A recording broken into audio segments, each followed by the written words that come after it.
इस दुनिया को बनाने के बाद जो इंसान को बनाया तो क्या बेमकसद बनाया? क्यों बनाया? सिर्फ खाने के लिए जानवर बहुत थे, सिर्फ सोने के लिए जानवर बहुत थे, सिर्फ कमाने के लिए, पैसा जमा करने के लिए सिर्फ गैर मुस्लिम बहुत थे। अल्लाह ने इंसान को क्यों पैदा किया? आपने वॉशिंग मशीन घर में बना लगाई, गैस का चूल्हा बना रोटी बनाने के लिए, मोटरसाइकिल बनी सफर के लिए, कार बनी सफर के लिए, हवाई जहाज बना सफर के लिए। इंसान ने इंसान के जितने भी इजादात किए सब बेमकसद। तो क्या अल्लाह ने इंसान को तख्लीक किया बेमकसद है? अल्लाह फरमाता है मैंने इंसान को आजमाइश के लिए पैदा किया, परखने के लिए पैदा किया। हाँ, काहे के लिए बोलो? आजमाइश के लिए, इम्तिहान के लिए, परखने के लिए। इंसान को, औरत को, मर्द को फजर का वक्त है, अजान हो रही है, मस्जिद से आवाज आ रही है, आओ कामयाबी की तरफ आओ। मस्जिद से मुअज्जिन सदा दे रहा है, आंखों में नींद है, नींद का गलबा है, खुमार है, चादर ओढ़े लेटा है, सर्दी का वक्त है। इधर उसका नफ्स कहता है ना ना ना ना तुझे नमाज को नहीं जाना, मगर वो एकदम अपना लिहाफ हटाता है, अपनी चादर हटाता है, फिर ठंडे पानी में हाथ डाल के फिर वुजू करता है और फिर मस्जिद में जाके नमाज पढ़ता है। तो उसने पहले इम्तिहान में कामयाबी हासिल कर ली।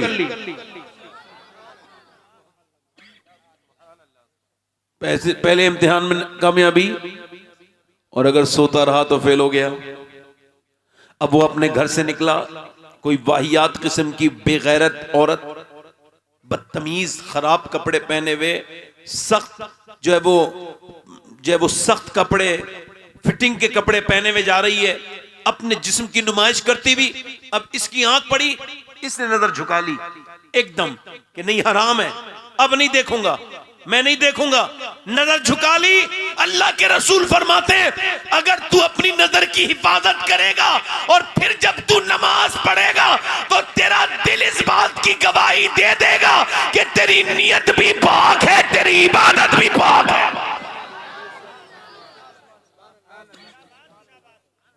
ठीक, यानी आपने किसी की लड़की के ऊपर नजर नहीं डाली, ये पहली, ये आपकी दूसरी आजमाइश। ये मैं आपको ये तरतीब बार सारी बातें बताऊंगा नहीं, मगर हल्का सा इशारा इस वजह से दिया है कि आप समझें आजमाइशें रोज आएंगी। जब तक आप मरेंगे नहीं तब तक शैतान पीछे पड़ा रहेगा। और शैतान को तो एक बार मना कर दो, जुनैद बगदादी कहते हैं एक बार शैतान की चाल से हट जाओ तो शैतान तो हट जाता है, मगर नफ्स ऐसा कुत्ता है तब तक भौंकता रहता है जब तक अपनी मर्जी का काम ना करवा ले। यानी आपके अंदर जो नफसानी ख्वाहिशात हैं ये आपको बर्बाद करती चली जा रही है, मुझको बर्बाद करती चली जा रही है। सुबह होती है, शाम होती है, हम ऐसे ही जानवरों की तरह उठते हैं, खाते पीते हैं, फिर सो जाते हैं। कभी हमने सोचे नहीं कि इतनी खूबसूरत दुनिया को परवरदिगार आलम ने, अल्लाह के कायनात ने क्यों तख्लीक किया, क्यों अल्लाह ने इंसान को बनाया, क्यों इंसान की कितनी खूबसूरत चीज़ बनाई इंसान और कितनी कीमती चीज़ बनाई इंसान कि आज 21वीं सदी में भी अल्लाह के बनाए हुए इंसान का बदल पूरी दुनिया मिलके नहीं बना सकती। इंसान तो बहुत बड़ी चीज है। ये आपकी नाक है, नाक, इस दोनों नथोनों के बीच वाली हड्डी के करीब में एक बारीक सी रग है जिससे सूंघता है इंसान। वो दिमाग से चल के और नाक तक आती है और वो दूरबीन से नजर आती है, इतनी बारीक है। और न्यूरो सर्जन ये कहते हैं डॉक्टर कि वो जो नाक की नस है ना, अगर वो बंद हो जाए तो मियां कोई दुनिया का डॉक्टर उसे चालू नहीं कर सकता, और अगर वो खराब हो जाए तो पूरी दुनिया की मेडिकल साइंस मिलकर भी एक नस तैयार नहीं कर सकती जो अल्लाह ने अपने हर बंदे के अंदर तैयार की है। तो इंसान इतना कीमती है कि पूरी दुनिया उसके बराबर नहीं है।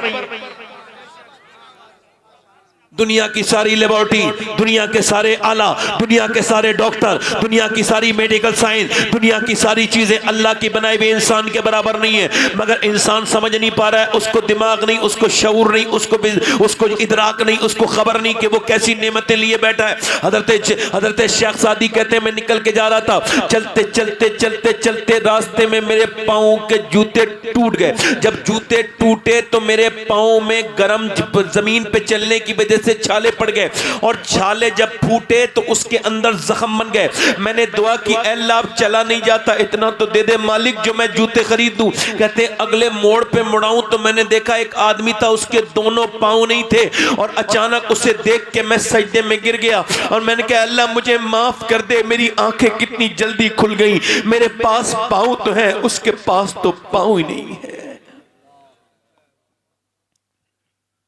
अल्लाह की नेमतें कितनी खाई हमने, कितनी नेमतें खाई, मगर कभी सोचा नहीं कितनी बड़ी बड़ी नेमतें अल्लाह की हमारे पास है। वेंटिलेटर पे रखे हैं लोग, कैंसर के पेशेंट हो गए लोग। अल्लाह के रसूल फरमाते जब दिन निकलता है तो कहता है इंसान जो तुझको करना हो कर ले, आज निकला हूं, आज के बाद नहीं आऊंगा। यानी दिन, पूरे दिन में जो आप करते हैं सब लिखा जाता है। आपका मुस्कुराना, आपका मुस्कुराना, खुदा की कसम आपका लेटना, आपका बैठना, आप अल्लाह को अगर याद नहीं करोगे तो बर्बादी हो रही है, तरकीब बर्बादी की। हुजूर फरमाते हैं जन्नती जन्नत में जाएंगे और जन्नत में सारी नेमतें होंगी। वलकुम फीहा मा तश्तही अनफुसुकुम, जो चाहो उसमें मौजूद है, और अल्लाह का सलाम आएगा जन्नतियों पर। मगर जन्नत में जाकर बेहतरीन महलों में रहकर, चलती हुए अपने घर के सामने नहरों को देखकर जन्नत न किसी ने देखी, इंसान ने, दुनियावी आम आदमी ने, ना किसी ने उसका तसव्वुर किया, ना कोई कर सकता है। मगर जन्नत में जन्नती को कोई अफसोस नहीं होगा, एक भी हसरत नहीं होगी। और अगर ये बात ठीक से समझ गए ना तो अपने पास तस्वीर रखना शुरू कर दोगे आप लोग। कोई हसरत नहीं होगी, मगर जब वो जन्नत अल्लाह उन्हें अता करेगा तो वो एक अफसोस करेंगे, एक अफसोस करेंगे। हुजूर ने फरमाया, एक सहाबा ने अर्ज की हुजूर वो क्या अफसोस? फरमाया वो कहेंगे काश कि हमने जो वक्त चौराहे पे बैठ के गुजारा, जो वक्त हमने फालतू गुजारा, उस वक्त में अपने रब को याद कर लिया होता जिसने हमने ये जन्नत दी है, उस जन्नत देने वाले रब का शुक्र अदा कर लिया होता।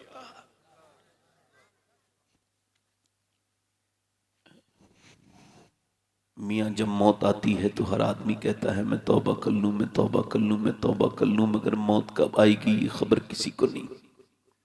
याद रखना मेरे भाई, लोग मरते चले जा रहे हैं, मरते चले जा रहे हैं। अभी परसों के जलसे में जब हम जा रहे थे, ये इजहार भाई हमारे साथ थे, तो एक आदमी का एक्सीडेंट हुआ था रोड पर, और उसको वो घसीट के लेके जा रहे थे तो उसका भेजा वहीं रह गया था, उस रोड पर ही रह गया था। उस जवान लड़के ने सोचा था कि मर जाएगा,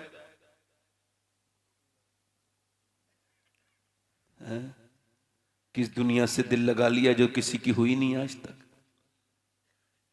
बादशाहों को न छोड़ा, अमीरों को न छोड़ा, औरतों को न छोड़े, मर्द को न छोड़े, जवान को न छोड़े, बूढ़े को न छोड़े।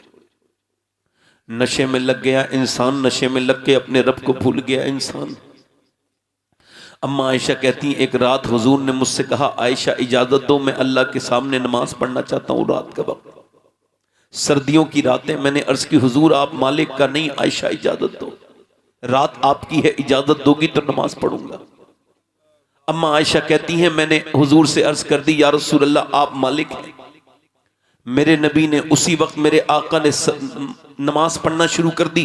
फरमाती अम्मा आयशा, हुजूर जब हुजूर सरकारे दो आलम सल्लल्लाहु अलैहि वसल्लम नमाज पढ़ रहे थे, अम्मी आयशा फरमाती तो हुजूर का सीना ऐसा हिलता था कि मुझे बाहर तक आवाज आती थी। हुजूर इतने रोते थे कि हुजूर की दोनों आंखें भीग गई, भीगी नहीं गई बल्कि सूज गई। मेरा इमाम कहता है आंखें रो रो के सुजाने वाले, और हुजूर के आंखों के आंसू बाहर को निकल के चले गए। मैंने अर्ज की हुजूर मेरे आका बिलाल हबशी आए हैं, कहते हैं नमाज का वक्त हो गया। सर्दी की पूरी रात गुजर गई, पैरों पे बरम आ गया मेरे नबी के। अल्लाह फरमाता है मेरे महबूब इतना ना नमाज पढ़ो लंबी लंबी, आधी रात पढ़ो, आधी रात आप आराम कर लिया करो। कितनी इबादत कि जो रब है ना वो ही कह रहा है मेरे महबूब आधी रात इबादत किया करो, आधी रात पैरों पे वरम। और किसके लिए? इस उम्मत के लिए, मेरे लिए और आपके लिए। अम्मा आयशा कहती है हुजूर, मैंने कहा हुजूर बिलाल आके अर्ज करते या रसूल अल्लाह आप इतना क्यों रोते? अल्लाह आपके सदके से अगलों और पिछलों के गुनाह बख्शेगा, आप इतना क्यों रोते? मेरे नबी ने फरमाया बिलाल आज रात मुझ पे ये आयत नाजिल हुई है, इन्न फी खल्क़िस समावाति वल अर्द वख्तिलाफिल लैली वन नहारि लआयातिल लिउलिल अलबाब। अल्लाहु अकबर, यानी दिन रात का तब्दील होना, जमीन आसमान की पैदाइश और रात का दिन में और दिन का रात में तब्दील होना, इसमें निशानी है अक्ल वालों के लिए। यानी ये जो सुबह शाम हो रही है ये मौत के करीब करती चली जा रही है। यानी हम अचानक मौत, हम किसी दिन हमको मौत आएगी। अल्लाह के रसूल इरशाद फरमाते हैं, मेरे नबी इरशाद फरमाते हैं, मेरे सरकार इरशाद फरमाते हैं, मेरे रसूल इरशाद फरमाते हैं, मेरे आका इरशाद फरमाते हैं, सरकार दो आलम इरशाद फरमाते हैं कि जब कब्र में बंदे को रख के जाते हैं तो वो चीखता है, कहता है मुझे कहाँ छोड़ के जा रहे हो मेरे दोस्तों, मेरे भाइयों, मेरे रिश्तेदारों, मेरे बेटों, कहाँ चले गए? तन्हाई में छोड़ के कहां चले गए? ऊपर से लो तख्ते भी लगा दिए गए, लो ऊपर से उसके तख्तों के अंदर के सुराख भी बंद कर दिए गए। फिर ऊपर से भाई ने भी मिट्टी डाली, भतीजे ने भी मिट्टी डाली, बहनों ने भी मिट्टी डाली, बेटों ने भी मिट्टी डाली। ऐ अल्लाह सबसे मिट्टी क्यों डलवाता है? आवाज आई इस कब्र पे सब मिट्टी डाल के ये कहते हैं कि देखो हम तो सारे रिश्तों पे मिट्टी डाल गए, अब तेरा अल्लाह के हवाले है तू, अब तेरा कोई नहीं। ले मरते ही कोई वापस नहीं पलटा, कोई नहीं देखता क्या हाल है, कोई दोस्त नहीं आता, वापस बिरयानी तैयार होती, वापस खाना तैयार होता, ले ये भी खाना खा ले और तू भी खाना खा ले। और कब्र में वो क्या कर रहा है? मुझे कहां अंधेरी में छोड़ के चले गए, मैं अपने बच्चों के लिए नमाज नहीं पढ़ता था, मेरे बच्चे तो रुक जाते, मगर नहीं बच्चे नहीं रुके, न बीबी भी नहीं रुकी, कोई नहीं, बल्कि तेरे माल बढ़ने लगा जो तूने कमाया था, तेरी दौलत बढ़ने लगी। मेरे दोस्त किस दुनिया के लिए छोड़ के गया तू? ये दुनिया तेरी नहीं हुई। अब बताओ जरा, जो तकरीर कर रहा है ये भी एक दिन चीख मारेगा, और जो तकरीर सुन रहे हैं ये भी एक दिन चीख मारेंगे।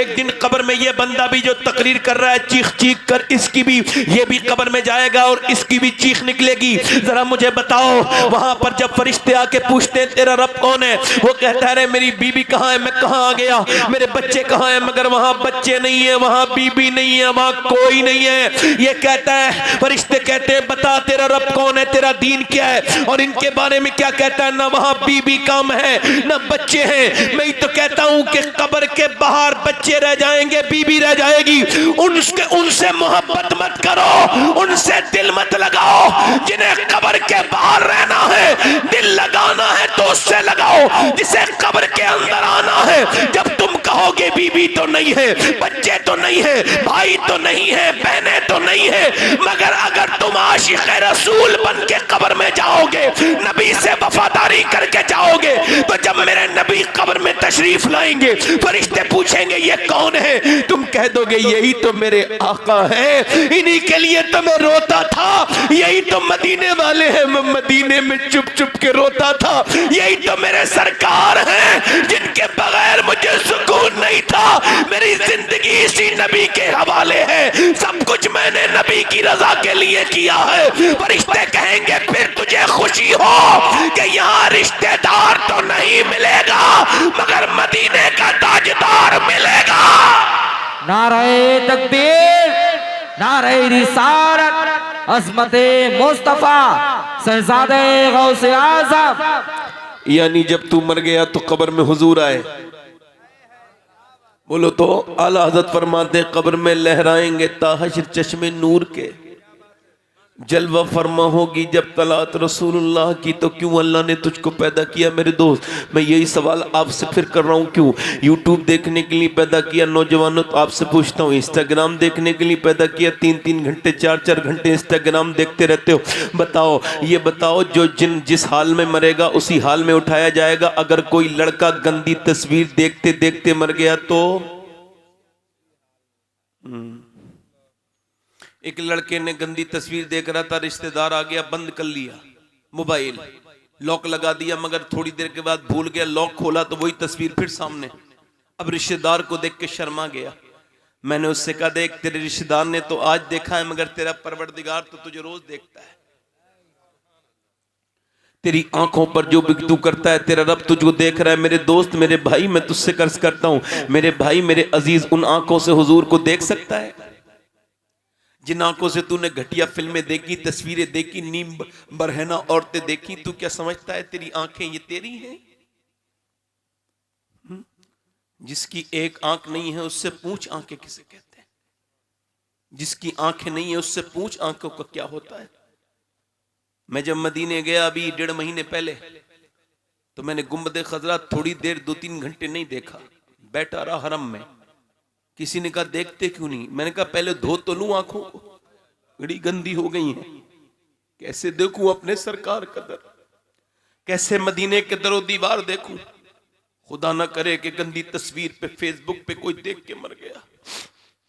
हुजूर को कैसे देखेगा कब्र में? बोल, इन्हीं आंखों से देखेगा? देखेगा? बोल। अरे आंखों में कुछ बचा ही नहीं नौजवानों के।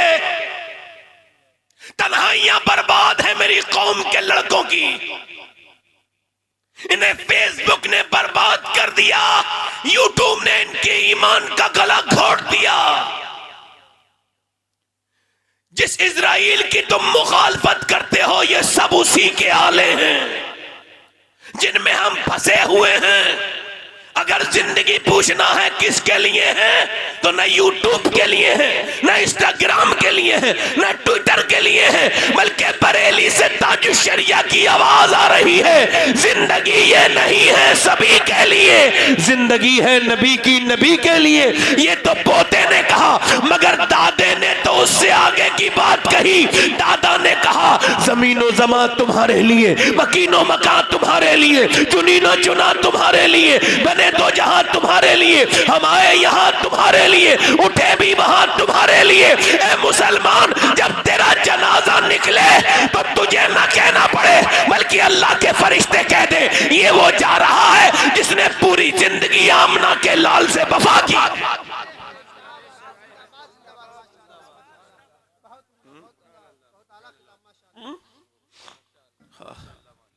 मेरे दोस्त, मगर मेरी बहनें भी भूल गई, मेरे भाई भी भूल गए, मेरे दोस्त भी भूल गए, मेरे अहबाब भी भूल गए।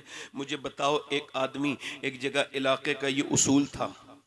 मुझे 40 मिनट हो गए बोलते हुए, और बोलूं खत्म कर दूं? जल्दी बोलो, कितने लोग सुनना चाहते हो? दोनों हाथ उठा के बताओ।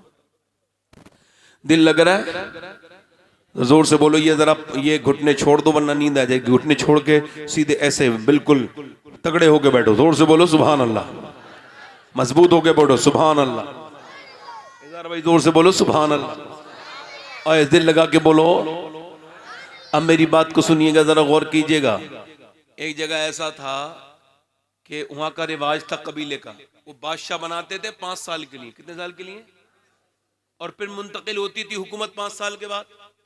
और 5 साल के बाद वो बादशाह को छोड़ के आते थे जंगल में, जहां दरिंदे होते थे, जहां खतरनाक जगह होती थी। अब उसमें यह हुआ कि उसमें वो जो बादशाह होता था ना, वो बहुत ऐश करता था, वो अय्याशी करता था, शराब पीता था, औरतों के साथ रहता था, बड़ी बदतमीजी करता था। मगर 4.5 साल के बाद उसका रंग पीला होना शुरू हो जाता था कि अब ऐश के दिन गुजर गए, अब मुझे लेके डाल देंगे, वहां पे डाल देंगे, जाकर के जंगल में मुझे वहशी दरिंदे खा लेंगे।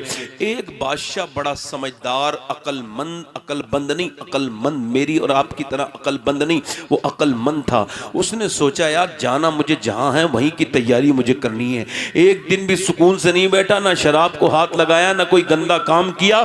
जहां जाना था वहीं के लिए दिन रात एक कर दिए।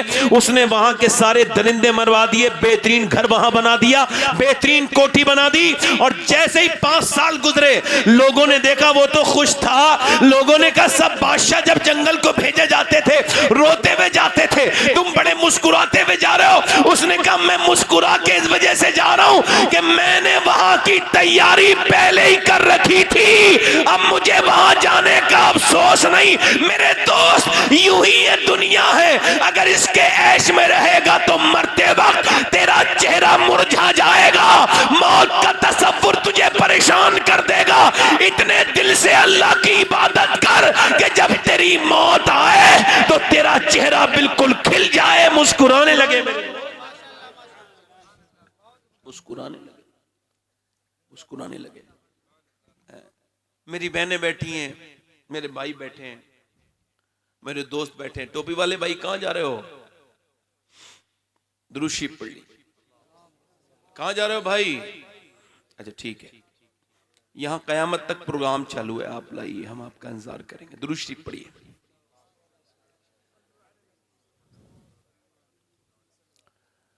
अब आप बताओ, वो लोग कहते हैं लड़के बिगड़ गए, लड़कियां बिगड़ गई। अब मुझे बताओ, आप लड़कियां बिगड़ गई, लड़के पहले बिगड़े या पहले माँ बाप बिगड़े? जल्दी बोलो। जब बाप घर में गाना सुन रहा है और गाना खूब अच्छे से चल रहा है, तो बेटा जो उसका कानों में सुन रहा है, वो जो सुनेगा वही तो करेगा ना। अच्छा, बच्चों को मारना तोड़ना नहीं चाहिए। जब कोई खराब काम करे डांट दो, तो उनको ये खबर हो जाती है कि ये काम गलत है और ये काम सही है। बच्चों की आदतें टोकने से बदलती हैं, मारने से तो वो जिद्दी हो जाते हैं और वही काम करते हैं। हाँ हाँ, कोई बात नहीं। और कोई साहब को आना है, कोई बातचीत जरूरी करनी हो तो? है? किसने? अरे भाई, तो किसने कहा है उसे खाना खिलाना? लो, वो मेरे साथ ही नहीं रहेगा आज के बाद। और बताओ, तकरीर हो रही हो तो उस वक्त में कुछ नहीं होना चाहिए। आप लोग जो काम के लोग हो, काम करो, जाके अपना जाओ, अपने वहीं जाके बैठो। अब आपसे कोई फिर आदमी डिस्कस करने आएगा तो फिर लोग देखेंगे क्या बात हो गई। पर रिदम तो तकरीर का खत्म हो जाता है। फिर रिदम जो होता है ना, बड़ा मुश्किल काम है ये तकरीर का, हर आदमी के बस की बात नहीं है। मेरे भी अल्लाह ना चाहे तो मेरे भी बस की बात नहीं, मैं भी किसी, मगर कम से कम समझो बात को कि आदमी क्या कह रहा है। बुरा ना मानना मेरी बात का, मुझे डिस्टर्ब ही होता है। हाँ, मैं किसी से तकरीर के मामले में दोस्ती किसी नहीं करता हूँ। अपनी बात मैं कहता हूँ, बड़े बड़े लोगों को मैंने टोक दिया, किसी को छोड़ा नहीं कभी। उसकी वजह यह है कि अल्लाह के लिए टोकता हूँ तो मुझ पर असर भी कोई नहीं होता। क्योंकि जब हुजूर की बात हो तो फिर हुजूर की होनी चाहिए, फिर सबकी नहीं होनी चाहिए। तो बच्चे, अब वो बच्चे बिगड़ रहे हैं भाई। आप मुझे बताओ, आप कि जिसका बाप कभी नमाज ना पढ़ता हो, वो अपने बेटे से कह सकता है कि नमाज को चलो?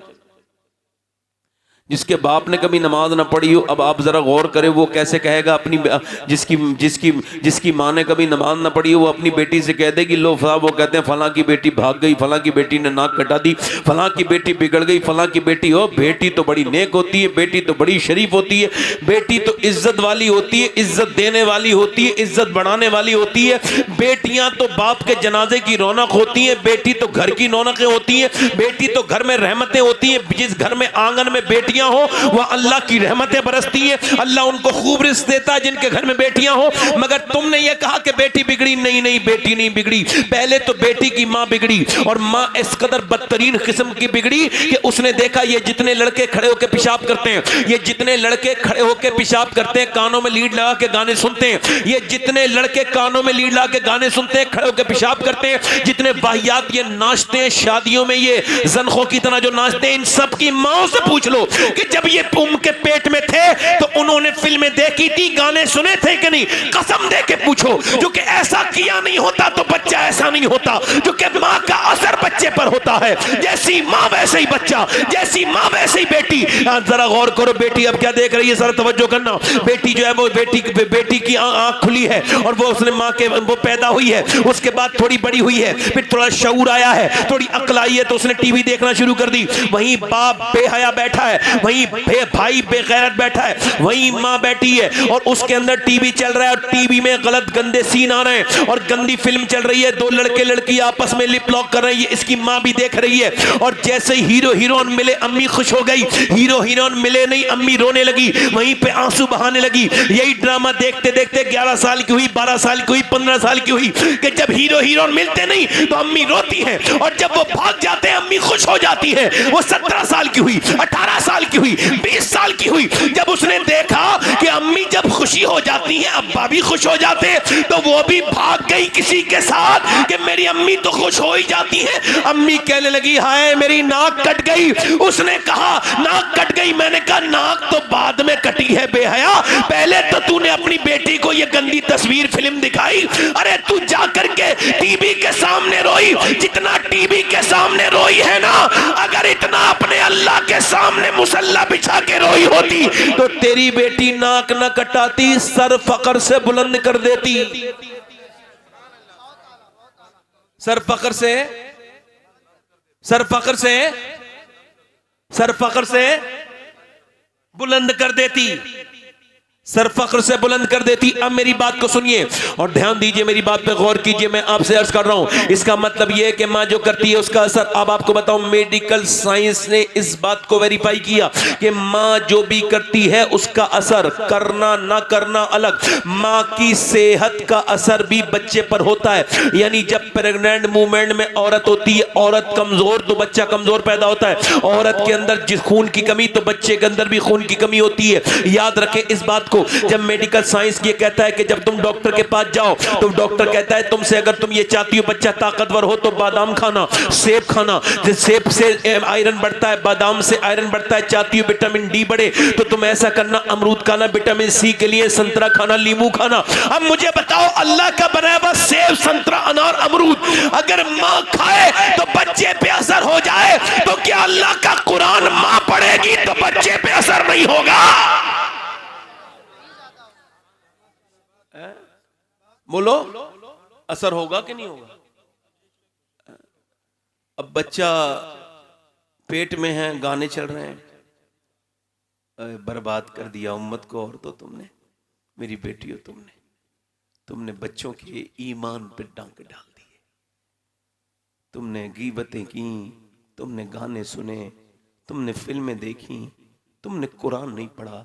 आला हजरत फरमाते हैं कि जब औरत अपने बच्चे को दूध पिलाए पहली बार और वो दूध पिलाते पिलाते नबी पर दुरूद भी पढ़ दे तो अल्लाह उसके बच्चे को आशिक रसूल बना देता है। क्या बना देता है बोलो? क्या बना देता है बोलो? आशिक रसूल बना देता है। पानीपत में एक बच्चा पैदा हुआ, पैदा होते ही रोने लगा। 1 दिन रोया, 2 दिन रोया, 3 दिन रोया, 4 दिन रोया, 5 दिन रोया, 6 दिन रोया, 7 दिन रोया, 10 दिन, 1 महीने, एक डॉक्टर, दूसरा डॉक्टर। वो 1 महीने तक लगातार रोते ही रात छुपाई नहीं। हज़रत फ़खरुद्दीन बाउद्दीन ज़करिया मुल्तानी के दामाद गुजर के जा रहे थे। उन्होंने कहा ये बच्चा जो रो रहा है, अपने मुरीदों से कहा ये बच्चा जो रो रहा है रो नहीं रहा है, अल्लाह की हमद बयान कर रहा है। कहा हुजूर अच्छा, आओ पहुँचते हैं, पूछते हैं। घर पहुँचे, कहने लगे कोई है इस घर में? बाप निकल के आए बच्चे के, कहा ये मेरा बेटा है। कहा आपका बेटा अल्लाह का वली है?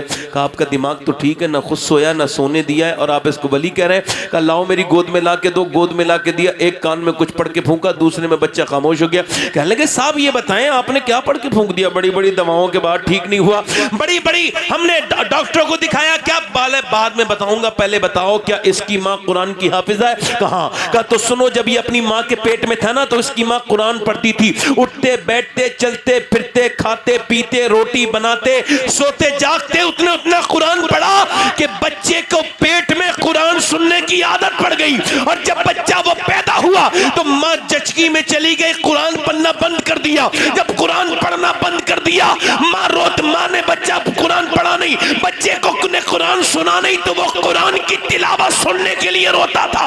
तुमने दवाइयां खिलाई, मैंने उसके एक कान में एक आयत पढ़ दी, दूसरे में दूसरी पढ़ दी, बच्चा खामोश हो गया। उसी बच्चे का नाम हजरत सैयदना शरफुद्दीन बू अली शाह कलंदर पानीपती हो गया। यानी मां नेक हो जाए तो बच्चा बू अली पानीपती बन जाता।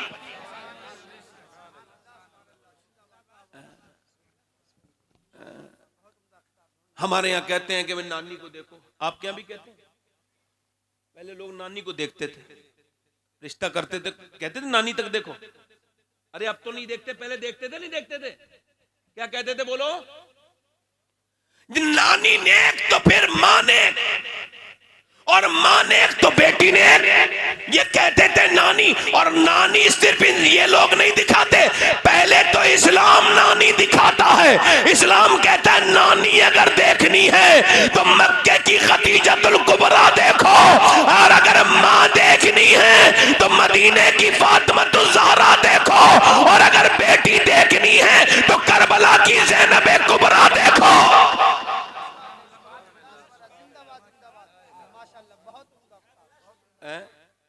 दादी खतीजा, नानी खतीजा, माँ फातिमा। ये इधर कौन लोग हैं बात जो कर रहे हैं? इस पर्दे के पीछे भाई साहब, ये बहुत 4-5 घंटे तकरीर नहीं चलनी। आपसे हाथ जोड़ रहे हैं, बैठ जाओ या अपने घर चले जाओ। आपको तो आपके पांव पकड़ ले, हमें अपना काम करने दो। दिल लग रहा है आप लोगों को? नहीं लग रहा? एक बार गौसुल आजम तकरीर कर रहे थे, कौन बयान कर रहे थे, तो एक चील ने बोलना शुरू कर दिया। आपने 2 टुकड़े कर दिए उसके, ऐसे देखा 2 टुकड़े कर दिए, मर गई। आपने फिर तकरीर के बाद उससे कहा उठ जा, उठ गई। फिर क्या हुआ? फिर नहीं उड़ी, अभी कोई बात रह गई बीच में। वही तो मैं कह रहा हूं यार, पीछे रहे, बैकफुट पर रहे, समझ रहे हैं? गौस पाक ने उस चीज से कहा सुन, मेरा नाम अब्दुल कादिर है, आज के बाद जब यहां से उड़े ना तो आवाज मत करना, साइलेंट मोड में उड़ना। इस बार जिंदा कर रहा हूं, अगली बार जिंदा नहीं करूंगा। ये कमाल मुझे हासिल हो गया होता, हादसात हो रहे होते जलसों में, मगर इस वजह से बात कर रहा हूं कि मां ने तो बच्चे नेक, मां नेक तो बहन बेटी नेक। अच्छा मेरी बहनें इस बात को कब समझेंगी? इनको तो असर चढ़ गया, सारी हिंदुस्तान की मुसलमान लड़कियां लड़के सब फिटिंग के कपड़े पहनने लगे। मर्द के लिए भी ये ठीक नहीं कि वो इतने ऐसे कपड़े पहने कि उसमें उसको जिस्म नुमाया हो, और औरत तो माज़अल्लाह सुम्मा माज़अल्लाह, मर्द भी ऐसा कपड़ा पहने जिसमें टाइट हो, अजीब लगता है। और औरत के लिए तो बड़ा ही है, मगर औरतों पे असर पड़ गया अंग्रेजों का, इंग्लिश का। लड़कियों को जीन्स की पैंट पहनाने लगे, छोटी छोटी बच्चियों को। इधर देखो, मेरी तरफ देखो, ऐसे करके ये नमाज पढ़ते हो आप? मर्द नमाज पढ़ता है तो कहता है अल्लाहु अकबर, ऐसे करता है अल्लाहु अकबर, पूरा हाथ उठाएगा, ऐसे फैलाएगा, फिर कहेगा अल्लाहु अकबर। और औरत की भी नमाज शुरू हो रही है, मगर उसकी ऐसे नहीं, उसकी बस यहाँ पे अल्लाहु अकबर अल्लाहु अकबर। मर्द की नमाज अल्लाहु अकबर, औरत की नमाज अल्लाहु अकबर। जरा गौर करें, इसके सिर्फ हाथ हिल रहे हैं और ये पूरा बगल खोल के और ऐसे लेके आ रहा है अल्लाहु अकबर। दोनों की नमाज एक ही रब की इबादत है, मगर दोनों का तरीका अलग है। अल्लाह जानता है कि मर्द के जिस्म की बनावट और है, औरत के जिस्म की बनावट और है, लिहाजा नमाज मर्द की और बना दी, औरत की और बनाई। अल्लाह नहीं चाहता कि औरत नमाज पढ़ते में भी बेपर्दा हो, उसका जिस्म नजर आए। आप समझ रहे हो? उसका जिस्म ना, नारा ना लगा, कोई बात नहीं, मैं नारा लेस तकरीर है, कोई बात नहीं, थकता नहीं, दूर से बोलो।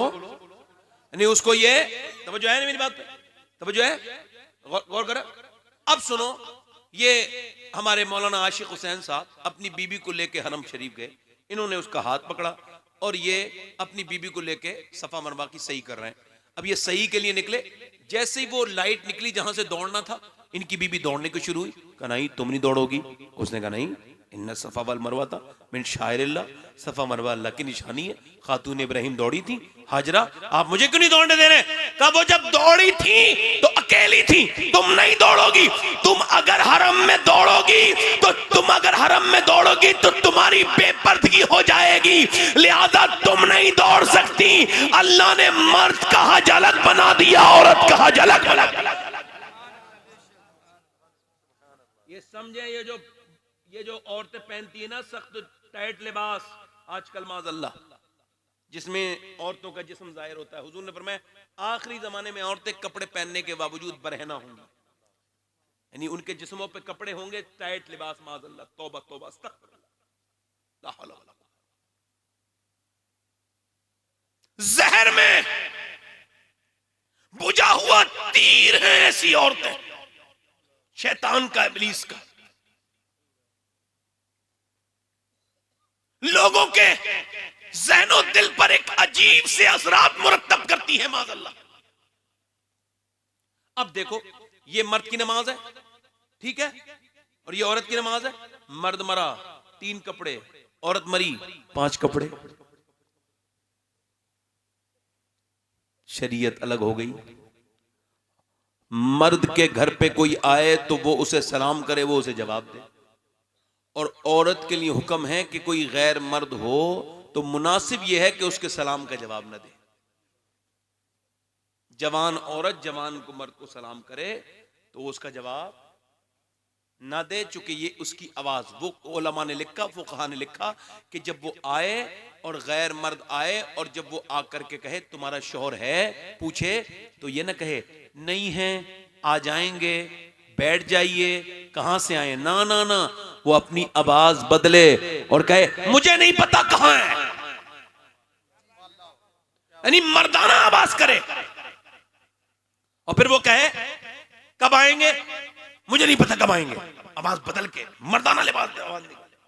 आएगा कभी गैर मौजूदगी में, आएगा कभी मैं नहीं जाऊंगा, अरे बोले बड़े खतरनाक है उसकी बीवी तो है। अब वो कहेगा जैसे गैर मर्द आया, आइए आइए तशरीफ रखिए, सलाम अलैकुम, आइए बैठिए, ठंडा पिएंगे गरम पिएंगे, अब तो दोनों ही पिएगा, वो ठंडे ही पिएगा गरम भी पिएगा। आपने पिलाया ना उसको, अपनी बीवियों को और अपनी बहनों को अपने दोस्तों के सामने लाने वालों, बेगैर तो, बेशर्मो, बेहया। जब तुम्हारे घर में आग लगती है तो रोते फिरते हो, चीखते फिरते हो, पहले कहते हो भरोसा है। मेरी अम्मी आयशा, आपकी अम्मी आयशा, सैयदा आयशा सिद्दीका कुरान पढ़ रही हैं अपने घर में, मस्जिद नबी के बराबर में हुजूर के घर में नमाज पढ़ रही हैं, उस जगह पर जो दुनिया की सबसे बड़ी, पूरी कायनात में उससे अफजल कोई जगह नहीं। कुरान पढ़ रही हैं अम्मी आयशा, जो खुद सिद्दीक की बेटी सिद्दीका, मेरी हुजूर की बीबी, जो आम औरतों की तरह नहीं है। कुरान ने कहा है मेरे महबूब की बीबी हो, तुम आम औरतों की तरह नहीं हो। कुरान पढ़ रही है, कुरान पढ़ते पढ़ते उनकी आवाज बाहर को गई ना, तो हुजूर ने हाथ में पत्थर उठाया, जहां से आवाज आ रही थी वहां लगाया, अंदर गए, इरशाद फरमाया आयशा इतनी जोर से कुरान ना पढ़ो कि आवाज बाहर जाए। मुझे बताओ आप कि सुनने वाले हजरत उमर हो, उस्मान गनी हो, हजरत अली हो, सुनने वाले सहाबाए कराम हो, और कुरान पढ़ी जाने वाली किताब कुरान हो, और जगह मदीना हो, तब भी मेरे नबी को गवारा नहीं किया मेरी बीबी इतनी जोर से कुरान पढ़े कि आवाज बाहर।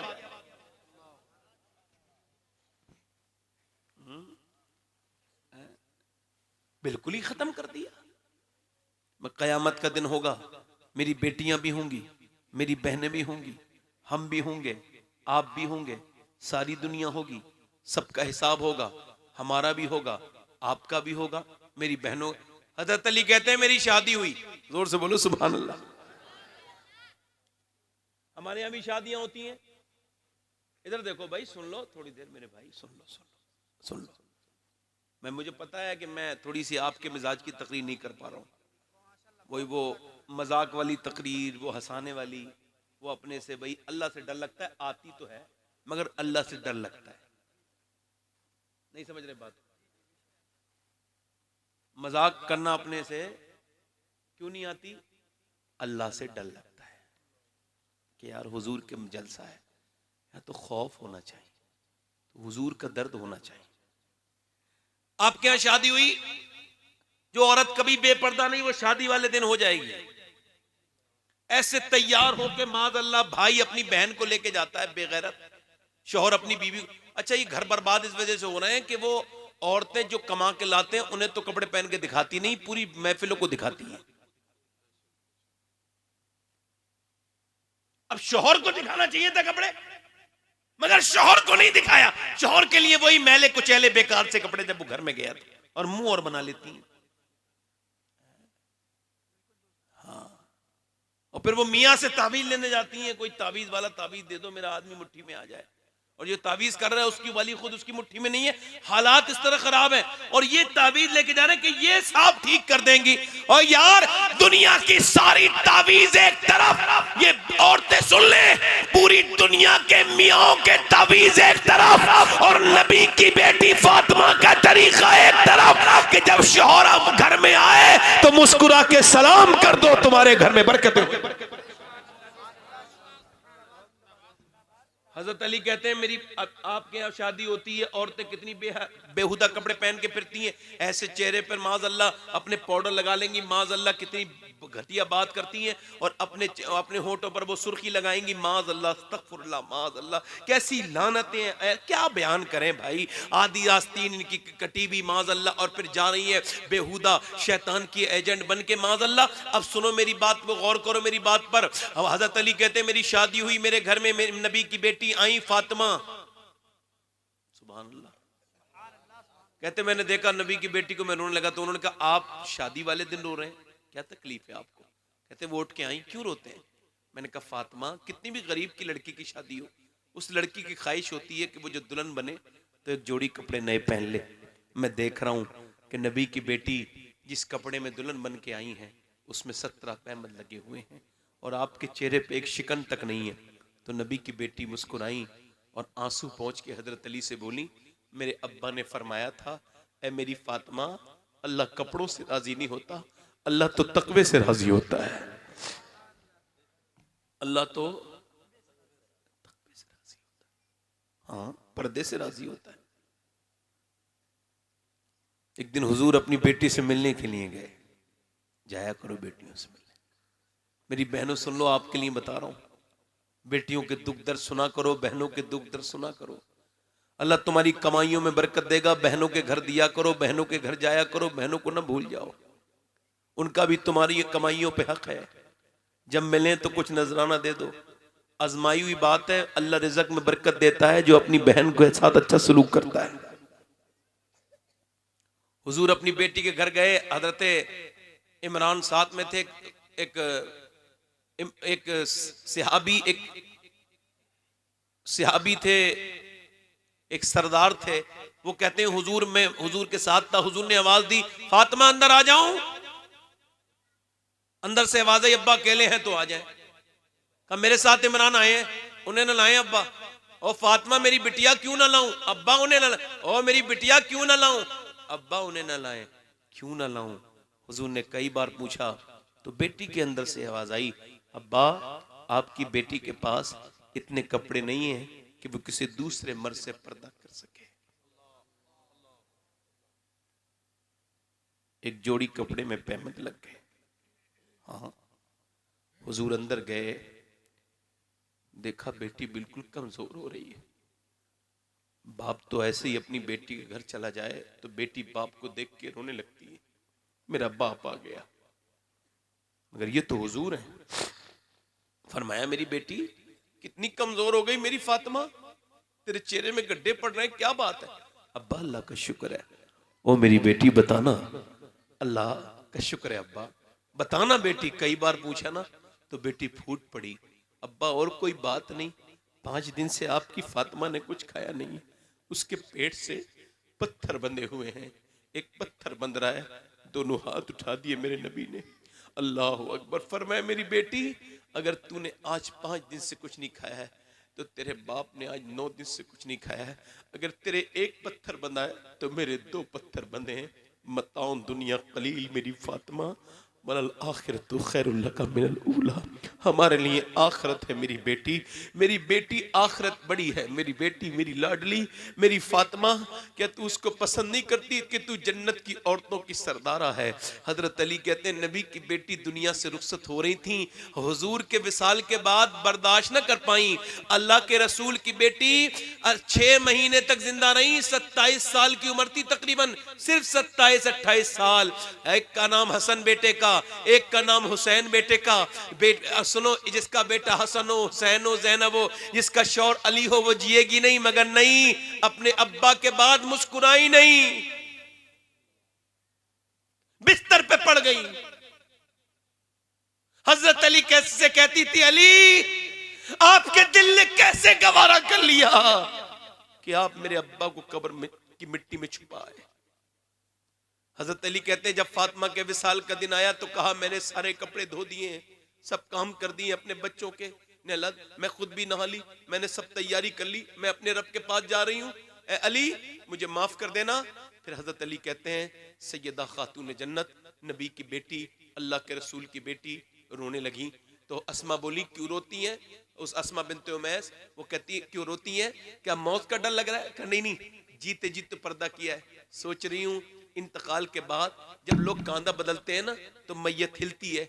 मैंने तो 72 रहमत की चादर में पर्दा किया, मैंने 17 दिन फाके करके पर्दा किया, मगर इंतकाल के बाद मेरी बहनों के किसी के दिल में मेरी बात चली जाए। फरमाती इंतकाल के बाद जब जनाजा लेके चलते हैं तो मैयत हिलती है। तो मैं सोच रही हूँ जीते जी तो पर्दा कर लिया, कहीं फातिमा का जनाजा निकले तो किसी को ये न पता चल जाए मोहम्मद की बेटी कितनी पतली थी, कितनी मोटी थी। बस यही रो रही हूँ।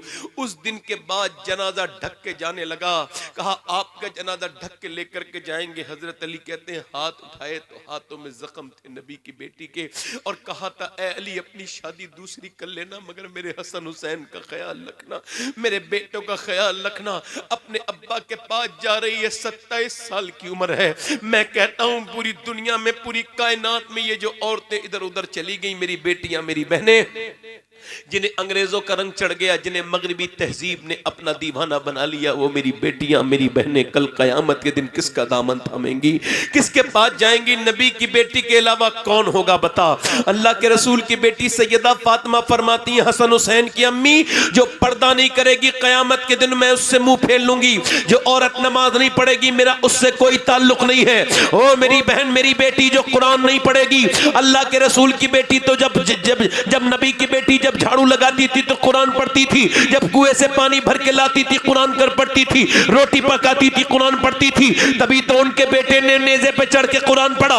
याद रखना मेरी बहनें, मेरी बेटियां, इस बात को मेरे भाइयों याद रखना, दुनिया खत्म हो जाएगी। दुनिया में नाम बड़ी बड़ी औरतें दुनिया में आई, मगर अल्लाह ने उनके नाम जिंदा रखे जिन्होंने अल्लाह से प्यार किया, अल्लाह से मोहब्बत की, हुजूर से वफादारी की।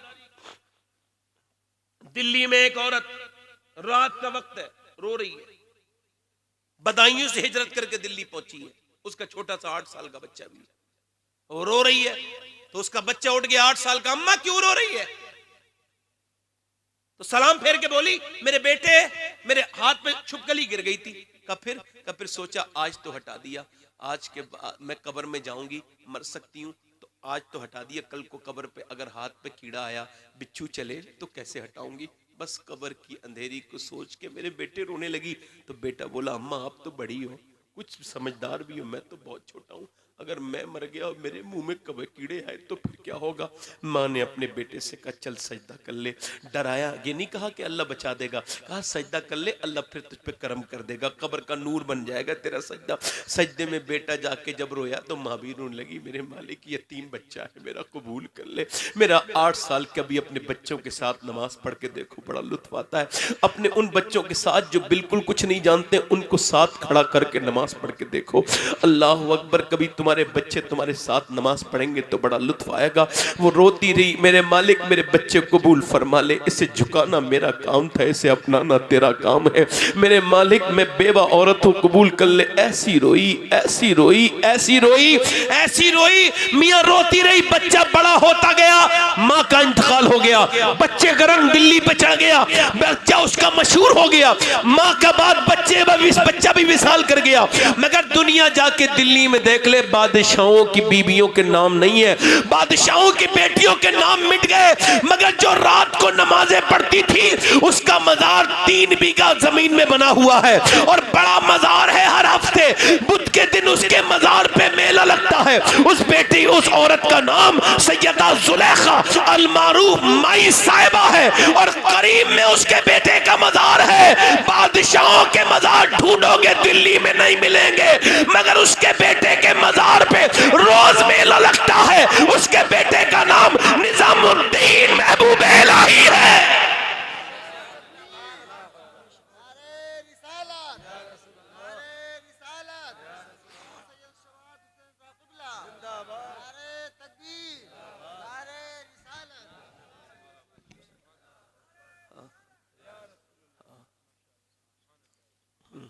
गीलान के एक करीब में कस्बा है। उस कस्बे में एक माँ अपने घर में चूल्हा जला रही है। जब वो चूल्हा जलाती है तो बड़ी लकड़ी नहीं जल रही, तो उसने छोटी लकड़ी पहले लगाई। फिर जब वो आग पकड़ ली तो बड़ी लकड़ी लगा दी। तो उसका बेटा रोने लगा।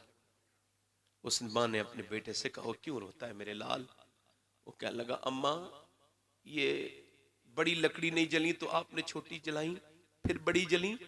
मैं सोच रहा हूं कयामत के दिन अल्लाह कहीं ऐसा ना करे कि पहले बच्चों को जहन्नम में डाले फिर बड़ों को जहन्नम में डाले। माँ ने अपने बेटे को चूमा, कहा बेटे अल्लाह तुझे पर जरूर करम करेगा। उस बेटे का नाम शेख मुहियुद्दीन अब्दुल कादिर जिलानी है। खौफ उठ गया। मैंने अपने हाथों से अपने बाप को दफन कर दिया। भाइयों, अपने बाप को मैंने, अपने ताया को दफन कर दिया। मैंने अपने बहुत रिश्तेदारों को दफना दिया। मैंने कितने दफन देख लिए। अब मैं भी दफन हो जाऊंगा, मैं भी मर जाऊंगा। मगर सोचता हूँ कि बड़ी बेकार जिंदगी गुजरी, अल्लाह को राजी ना कर पाया। आओ आज राजी कर लें, कुछ डर जाएं अल्लाह से, कुछ डर लें। इन पीरों ने, इन लोगों ने हमारे दिलों से जो बिल्कुल खौफ खत्म कर दिया, ये बहुत बुरी अलामत है। मेरे दोस्तों, आपसे अर्ज करता हूँ, रो लो, अल्लाह से तौबा कर लो, उसके सामने रोया करो। देखो, हमने पोस्टमार्टम होते देखे हैं लाशों के, आपने देखे हैं? मैं तो रोज जिक्र करता हूँ इसका, पोस्टमार्टम का। मैंने एक मौलाना का पोस्टमार्टम देखा था।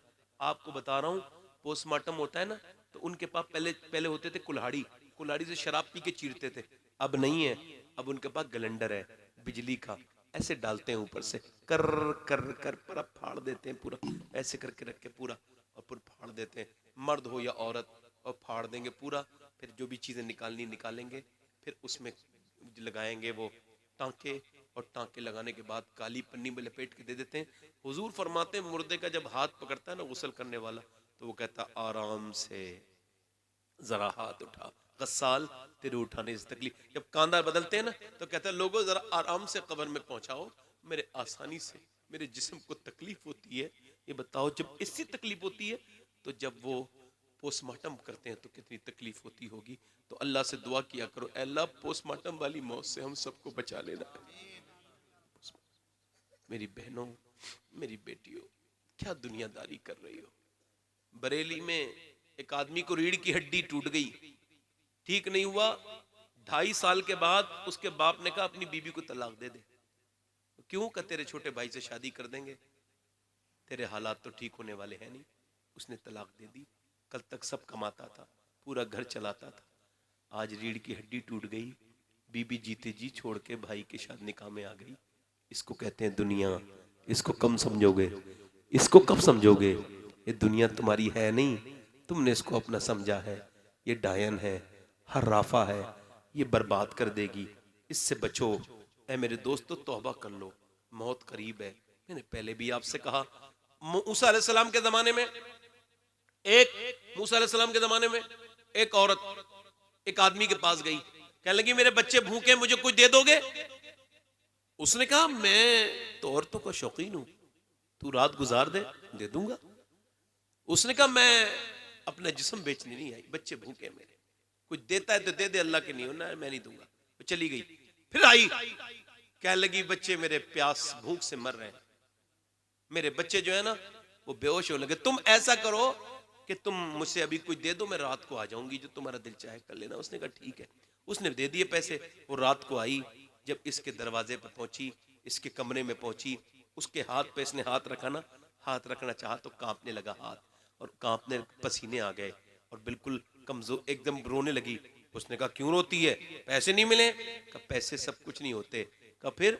कहा मैं अपने रब से डर रही हूँ, कह रही हूँ मेरे मालिक जब मैं सजदा करती हूँ तब भी तू देखता है, मैं जब बुरा काम कर रही हूँ तब भी, अगर मेरे बच्चे भूखे होते तो मैं कभी ना, भूखे ना होते तो कभी ना मेरे मालिक कभी ना आती, मैं ममता की मारी हूँ, माँ हूँ, मुझे माफ कर देना। वो ऐसी रोई कि वो बोला जा तूने मेरा दिल बदल दिया, तेरे आंसुओं से मेरा दिल पिघल गया, जा मैं तुझे अपनी बहन बनाता हूँ। वो तो चली गई, ये सजदे में रोने लगा, मालिक एक दिन आई थी हाथ तक नहीं लगवाया, और मैंने कितनी इज्जतों पे डाके डाले, कितनी इज्जतें लूट ली, रोता रहा, सो गया। सुबह के दरवाजे पे दस्तक हुई, दरवाजा खुला तो हजरत मूसा अलैहिस्सलाम खड़े थे। उससे कहा क्या नाम है तेरा? कहा मेरा नाम फलां है। कहा मैं अल्लाह का नबी मूसा हूं और अल्लाह ने तुझे सलाम भेजा है। उसने कहा मूसा देखो चेक कर लो कोई और घर होगा, गलत नाम? नहीं मूसा बोले गलत नहीं आया, तेरा नाम ये है ना? कहा नाम तो बड़ा गुनहगार बहुत हूं, गुनाह बहुत किए, इस शहर में पूछ लो मुझसे ज्यादा गुनहगार कोई नहीं है।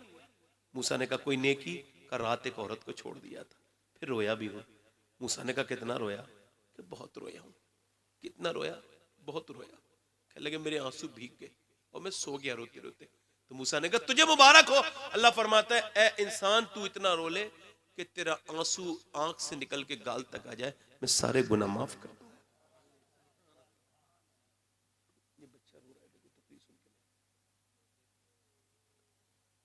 रात में तकरीर कर रहा था ना, तो एक बच्चा इधर बैठा था और वो खड़े होकर मुझसे बोला आप रो मत, अल्लाह आप पे रहम करेगा। नहीं कोई बात नहीं, आखिरी बात हो रही। तो अल्लाह कितना करीम है बोलो, रोने से माफ करता है। वो कहता है आदम की औलाद इतना रो ले ए मर्द है और कि तेरा आंसू सच्चा वाला यहां गिर जाए, किसी को पता नहीं, तो सब माफ कर दूंगा।